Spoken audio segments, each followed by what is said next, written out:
Maligayang araw sa ating lahat at welcome back na naman dito sa aking munting channel. Panibagong araw, panibagong video na naman tayo.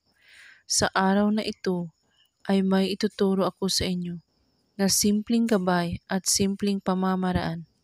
At kung baguhan ka sa channel na ito, ay huwag kalimutang mag-subscribe at i-click ang notification bell para lagi kayong updated sa mga bago kong videos na i-upload.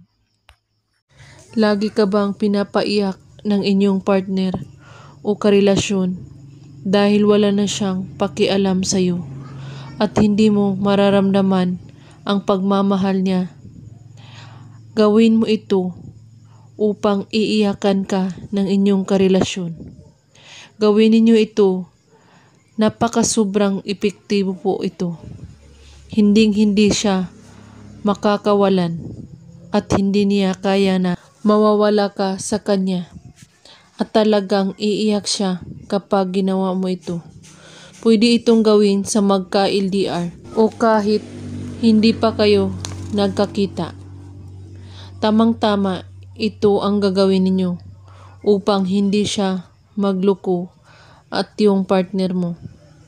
At kung ikaw ay isang takot at kapag ginawa mo ito, 100% na hindi siya magloko sa'yo at talagang magfo-focus ito sa'yo at ikaw lang ang iisipin.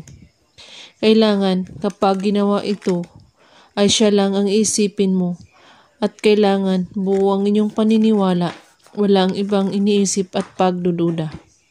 Gawin ito bago ka matulog o kahit anong oras at araw. Ang kailangan mo dito ay ang panulat lamang. Bago kayo matulog, isulat mo ang pangalan niya at apelyido sa iyong kamay.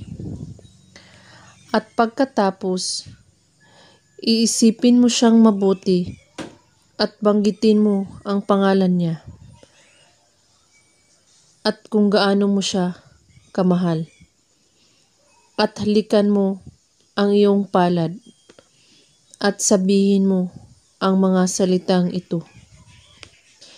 Iiyak ka kung hindi mo ako makikita o makakausap at hindi ka makakawala sa akin. 3 beses mo ito ulit-ulitin. At pagkatapos, halikan mo ulit ng 3 beses ang iyong kamay na may sulat na pangalan niya. At pwede na kayong matulog.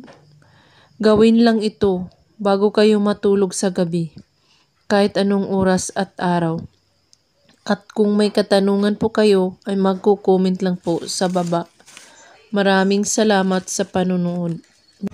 May God bless us all.